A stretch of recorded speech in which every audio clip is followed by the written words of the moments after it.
यहाँ वेद की मौत से अवसाद में जा चुकी पापोरी दोबारा खिल उठी। ऋतुराज को ऊपर उठाते हुए पापोरी ने कहा। ऋतुराज कुछ दिनों बाद मुंबई चला गया और शूटिंग में व्यस्त रहने लगा। यहाँ वेद की मौत से अवसाद में जा चुकी पापोरी दोबारा खिल उठी। उसे ऋतुराज अच्छा लगने लगा। अपनी पढ़ाई को उसने जारी रखा और असम लोक सेवा आयोग की परीक्षा को उत्तीर्ण कर लिया। धीरे धीरे ऋतुराज के टीवी शो मेगा हिट साबित हुए और टीवी जगत में ऋतुराज एक नामी सितारा बन गया। धीरे धीरे पापोरी में भी वही बदलाव आए जो वक्त के साथ हर लड़की में आते हैं। ऋतुराज अब पापोरी की प्राण वायु बन चुका था। उसकी सांसें उसकी होकर बहती थीं। वेद की कमी अब पापोरी को कभी महसूस नहीं होती थी। यहाँ तक कि पापोरी ने ऋतुराज को अपना हमसफर बनाने का निश्चय कर लिया। ऋतुराज अपनी फैन फॉलोइंग के चलते एक बार असम आया, जहां उसने एक बड़े मंच से वही शब्द पापोरी के लिए दोहराए जो कभी उसने अपने आरंभिक दिनों में कहे थे। इस बार पापोरी को उसको जवाब देना था और उसने दिया भी। हाँ, हमें भी तुमसे बेइंतहा मोहब्बत है ऋतुराज। उसके इस जवाब ने उस लाजवाब शाम को एक दिलखुश शाम में बदल दिया। लेकिन ऋतुराज और पापोरी को शादी की कोई जल्दीबाजी नहीं थी। वो अपने रिश्ते को यूं ही कुछ दिन एंजॉय करना चाहते थे और एक दूसरे को बारीकी से समझना चाहते थे। सब बड़े मजे से चल रहा था, पर होनी को कोई नहीं टाल सकता और ये एक कटु सत्य है। एक सड़क दुर्घटना में ऋतुराज के पापा मम्मी का देहांत हो जाता है और उसकी चहेती छोटी बहन सुनंदा, जो बहुत रूपवान थी, की एक आंख उस एक्सीडेंट में खराब हो जाती है। अवसाद के इन लम्हों में एक पापोरी थी जो हर कदम पर ऋतुराज का साथ देती रही और उसे तबाह होने से बचा लिया। ऋतुराज फिर से एक बार उठ खड़ा हुआ और टेलीविजन की दुनिया में जाने को तैयार था, लेकिन वो सुनंदा की बहुत फिक्र करता था। ऐसे में पापोरी ने सुनंदा को अपने दिल और दुनिया दोनों में बराबर जगह दी। सुनंदा पापोरी के साथ रहते हुए अपने गम को कब भूल गई, खुद उसे भी पता नहीं चला। पापोरी की यही खासियत थी, जिसकी भी होती उसकी खुले दिल से होती। वो फुहड़ जरा भी नहीं थी। असम में जो भी बेज सक्रिय थे, उन्होंने एक नई योजना बनाई जिसका मुख्य उद्देश्य अच्छे और भलाई के लिए होने वाले जादू का समूल नाश करना था। एक बेज जो खुद को कालनिधि कहती थी, इसका नेतृत्व करने लगी। कालनिधि कौन थी, इस विषय में बहुत ही कम लोगों को ज्ञात था, लेकिन अधिकांश लोग उसे पिशाच और गिरे कार्य करने वाला बताते थे। लेकिन उसकी तंत्र पर गजब की पकड़ थी। यहाँ तक अफवाह उड़ी थी जो लोगों को भयभीत करती थी कि ये वज्रयानियों की गुप्त संस्था शंभाला से संपर्क रखती है और भारतीय तंत्र को मिटाने के लिए वाम मार्गी साधनाओं का अनुसरण कर उन्हें बढ़ावा देना चाहती है। लेकिन बेज उसके परम भक्त बनकर उसका अनुसरण करने लगे, क्योंकि उसका संरक्षण उन्हें घंट गोपाल से बचाने में सहायक था। घंट गोपाल, जिसने सोमेश के प्राण हरे थे, जोनाली का जीवित बचा परम शत्रु था। जोनाली वर्षों से इसी इंतजार में थी कि कब वो सोमेश की मौत का बदला घंट गोपाल से ले सके, पर कालनिधि से उसकी मुलाकात अभी तक नहीं हो सकी। अपने कुछ विश्वास पात्र बेज के साथ वो जब कालनिधि से मिली तो अपनी शक्ति से देखकर उसने जोनाली से कहा था, तुम्हारी एक बेटी है जिसमें तंत्र की अद्भुत शक्ति है जोनाली, मुझे वो चाहिए। मैं उसे और उन्नत बनाकर तुम्हारा बदला उसी के जरिए पूरा करवाऊंगी। इतने बरसों में जो जोनाली अपनी उस मासूम बेटी को भूल चुकी थी, जिसे कभी उसे अपने रिश्तेदार के पास छोड़ा था। कालनिधि की बातों से याद आ गई।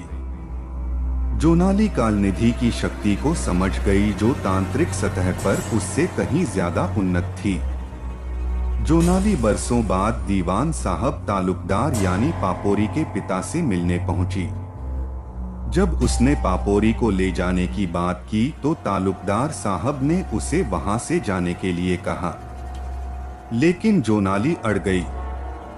विवश होकर तालुकदार साहब ने उसे धक्के मारकर कोठी से बाहर फिकवा दिया।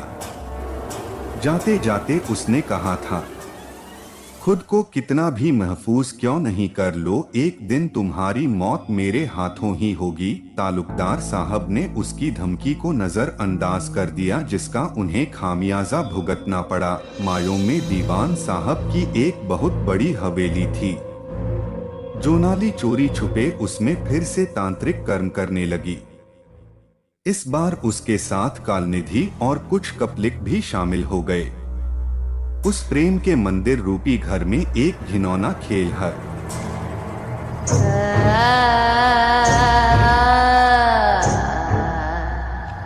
रोज होने लगा। पंचमकार की सड़ान ने उस घर की पवित्रता को दूषित कर दिया। तांत्रिकों ने सिद्धियों की उत्कट आकांक्षा की पूर्ति के लिए स्वतंत्र गण चक्र पूजा भी प्रारंभ कर दी, जो नाम मात्र की पूजा थी। इसमें संभोग और सिर्फ संभोग होता था, लेकिन इसकी जड़ में कालनिधि थी, जो अपने फायदे के लिए तंत्र के प्रारूप को बदलने में लगी हुई थी। इन तंत्र साधनाओं में सूरत और संभोग जब नहीं थमा तो इसका प्रकोप गांव वालों को भोगना पड़ा। ग्राम देवता रुष्ट हो गए। गांव में बहुत बाढ़ आई, जिससे तबाही मच गई। इसी बीच ब्रह्मपुत्र नदी के किनारे यक्षिणी का प्रकोप बरसने लगा। ऐसा भी कहा जाने लगा था कि ये हवेली में होने वाली क्रियाओं की प्रतिक्रिया स्वरूप जन्मी थी। लेकिन यक्षिणी की प्यास दिन प्रतिदिन बढ़ती जा रही थी। बेज अपनी साधन पूर्ति के लिए जानबूझकर उसके लिए शिकार मुहैया कराने लगे। ऐसे में कुछ ही दिनों में ये बात दीवान साहब के कानों तक पहुंची। उन्होंने जोनाली को जितने जल्दी हो सके हवेली छोड़ देने के लिए कहा। पर एक दिन पापोरी के खुशियों भरे संसार को नजर लग गई।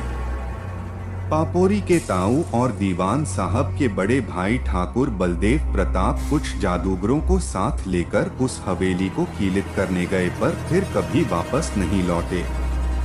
उनको आंखों के सामने मरता हुआ देखकर उनकी प्रोफेसर पत्नी को मानसिक आघात पहुंचा और वो छोटे बच्चे की तरह हो गई। अपने बड़े भाई और भाभी की इस दशा को देखकर दीवान साहब को जोनाली की बातें याद आ गई। खुद को कितना भी महफूज क्यों नहीं कर लो, एक दिन तुम्हारी मौत मेरे ही हाथों होगी। वो अब कुछ हद तक भयभीत से रहने लगे। बात ये नहीं थी कि उनको डर था, लेकिन पापोरी जिसे उन्होंने अपनी पत्नी संग बड़े नाजों से पाला था, उसे वो किसी संकट में नहीं डालना चाहते थे। लेकिन कालनिधि को पापोरी हर हाल में चाहिए थी।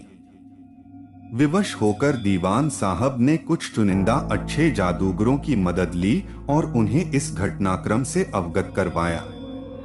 सभी की आपसी सहमति ये बनी कि जो भी जोनाली चाहती है उसे वो मिल जाएगा। और घंट गोपाल ने दीवान साहब से मायोंग पोबित्रो की रात पापोरी की जगह सुनंदा को उसे सौंपने की योजना बनाई, क्योंकि जोनाली ने बड़ी हो चुकी पापोरी को कभी प्रत्यक्ष नहीं देखा था। हालांकि ये छलावा मात्र था, असली चीज थी कि घंट गोपाल जोनाली को जड़ से मिटाना चाहता था। दीवान साहब अपनी बेटी के मोह में फंसकर किसी और की बेटी को मुसीबत में तो डाल रहे थे, पर उन्हें घंट गोपाल पर पूर्ण विश्वास था। पापोरी को उन्होंने इस विषय में नहीं बताया।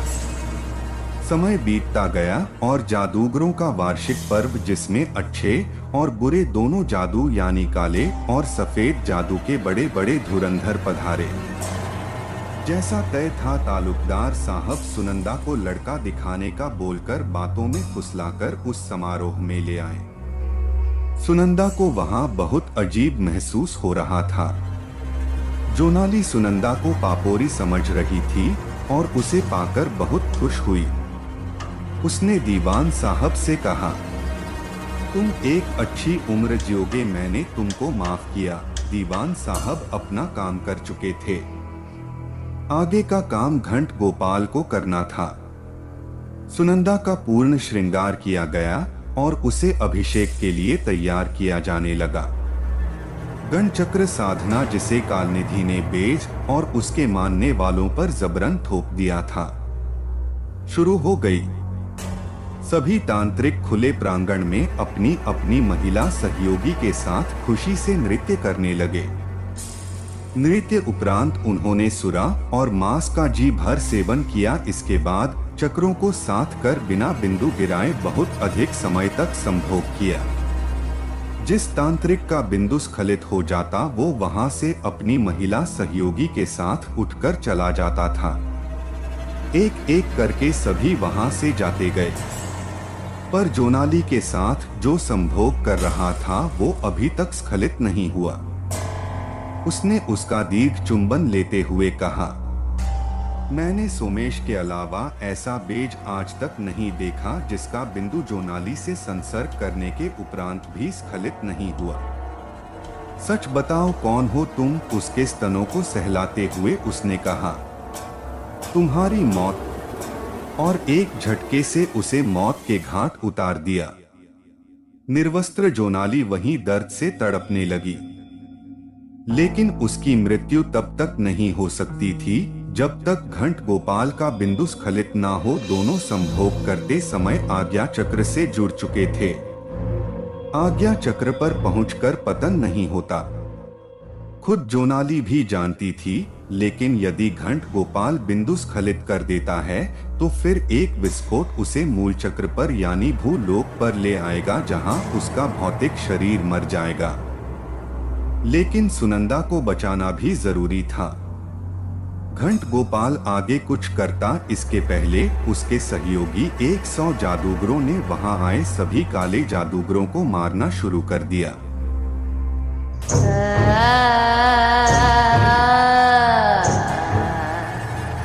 क्योंकि उनकी चेतना, जिसे जोनाली की चेतना का आधार प्राप्त था, खुद अपने वजूद को बचाने के लिए तड़प रही थी। ऐसे में मौका परस्त कालनिधि जोनाली को छोड़कर भाग खड़ी हुई, क्योंकि उसे अपने बेज जोनाली से अधिक प्रिय थे। और उसके इस दावे की भी पोल खुल गई जो उसे काल चक्र का जानने वाला बता रहे थे। तड़पती जोनाली लगातार घंट गोपाल को देखे जा रही थी। तुम खुद एक तांत्रिक की दुविधा में हो, उसने हंसते हुए कहा। घंट गोपाल उसकी बात सुनकर खून का घूंट पीकर रह गया। दीवान साहब सुनंदा को सकुशल लेकर कुछ जादूगरों को साथ लेकर घर वापस लौट गए। जोनाली ने घंट गोपाल का हाथ अपने सीने पर रखकर कहा, खत्म कर दो मुझे, फिर तुम लुकी मंत्र से कभी गायब नहीं हो पाओगे। मुझे मिटाने के लिए तुम्हें पहले मिटना है। बिंदु को गिर जाने दो। घंट गोपाल ने बिंदु को मूल स्थान पर ले जाकर जोनाली के साथ तंत्र समाधि ले ली और इसी तरह उसका आलिंगन किए किए ही लुकी मंत्र से अदृश्य हो गया। उसके अदृश्य होते ही एक नए आयाम में उसे आलिंगन किए हुए फिर से प्रकट हो गया। अब उसके बिंदु ने स्खलित होना आरंभ किया, जो शनै शनै पहले महक, फिर प्रकाश, फिर आकाश, फिर वायु, फिर अग्नि, फिर जल और अंत में भूमि यानी साधारण वीर्य में बदलकर स्खलित हो गया। घंट गोपाल के स्खलित होते ही जोनाली का भौतिक शरीर टुकड़े टुकड़े होकर इन्हीं 5 महाभूतों में वितरित होकर वापस ब्रह्मांड में चला गया। घंट गोपाल का संपूर्ण शरीर ज्वालामुखी की तरह दहक रहा था। बिंदु जो भौतिक वीर्य में बदल गया था, अपने निम्न मार्ग से पूर्ण रूप से नहीं निकला था, इसलिए घंट गोपाल ने उसे मूल चक्र से ऊपर नहीं उठाया और अपनी एक साथी बेज जिसका नाम मधुबाला था के साथ रमण कर उसके गर्भ में उसका रोपण कर दिया। मूल चक्र पर उत्पत्ति का सिद्धांत सभी के लिए एक समान है। कुछ दिनों बाद मधुबाला को एक पुत्री की प्राप्ति हुई, जिसमें उसी वीर्य का अंश था जो जोनाली के साथ संसर्ग से पतित था, इसलिए उसमें जोनाली के पिशाच वाले गुण आ गए। सब कुछ फिर सामान्य हो गया। बस अब एक समस्या यक्षिणी की थी, जो ब्रह्मपुत्र के किनारे लोगों को अपना शिकार बना रही थी। यक्षिणी दिव्य शक्ति संपन्न थी, जिसको कैद करना या पकड़ पाना मौत को जीतने के समान था। ऋतुराज बहुत समय बाद अपने कुछ दोस्तों के साथ मारयोग आया। उसने अपने दोस्तों से पापोरी को मिलवाया। पापोरी ने उन सभी का दिल भी जीत लिया। उसके दोस्तों को वो बहुत पसंद आई। उनमें एक लड़का था प्रभात, जिसने यक्षिणी की कहानियां बहुत सुन रखी थीं। इसलिए वो ऋतुराज और पापोरी से उस जगह को दिखाने की जिद करने लगा। पहले तो दोनों ने मना किया कि वो बहुत खतरनाक होती है, लेकिन जब वो नहीं माना तो ऋतुराज ने मजाक में कह दिया कि जा, तुझे रात में नदी किनारे मिलेगी। वो उस रात बिना बताए उस जगह पहुंच गया जहां का जिक्र ऋतुराज ने उससे किया था। रात में उसे वहां कुछ पायल मिली, जिसे उसने चुपके से अपनी जेब में डाल लिया और किसी से नहीं बताया। पर जब वो रात भर घर नहीं लौटा तो ऋतुराज उसे ढूंढता हुआ उसी जगह पहुंचा। वो वहां एक किनारे बिल्कुल खामोश बैठा था। ऋतुराज ने जब उससे कुछ भी बातचीत करने की कोशिश की तो वो बहुत अजीब तरीके से मुस्कुराता था। इसके बाद ऋतुराज दोस्तों संग वापस मुंबई लौट गया। मुंबई पहुंचकर प्रभात ने अपने एक कजिन पार्थ भाटिया, जो दिल्ली में एक गेम डेवलपर था, को वो स्टोरी सुनाई और उस यक्षिणी की पायलें दिखाई। उसे आइडिया पसंद आया और वो यक्षिणी पर एक इंडिक गेम डेवलप करने लगा। वो पायलें भी उसने उससे ले ली। उसे उन पायलों से एक रियल टाइप फील आती थी। एक दिन वो पायलें उसकी लिव इन पार्टनर इंदु ने चुपके से उठा ली और छुपा ली। वक्त धीरे धीरे यक्षिणी को एक बहुत बड़ा खतरा बनाता गया। एक दिन घंट गोपाल ने मधुबाला से कहा, मैं इस भौतिक शरीर को यहीं छोड़कर आकाश तत्व में मिल जाऊंगा। मेरे इस भौतिक शरीर के ऊपर पीपल का एक पेड़ लगा देना। कुछ दिनों बाद जब पूर्णिमा की रात को यक्षिणी तुम्हारे बिछाए जाल में फंस जाएगी तो उसके लिए जो भी चारा बनेगा मैं उसकी देह में अपनी शक्ति स्थानांतरित कर लूंगा और फिर से तुम्हें प्राप्त हो जाऊंगा। मधुबाला ने जैसा घंट गोपाल ने बताया था ठीक वैसा ही किया और फिर एक दिन तालुकदार साहब और 100 जादूगरों की मदद से उस यक्षिणी को एक कवच में कैद कर दिया। वो उस हवेली में सदा के लिए कैद हो गई। और फिर उस रात जो लड़का नदी किनारे गया था वो घंट गोपाल कहलाया और मधुबाला उसको अपने साथ ले गई।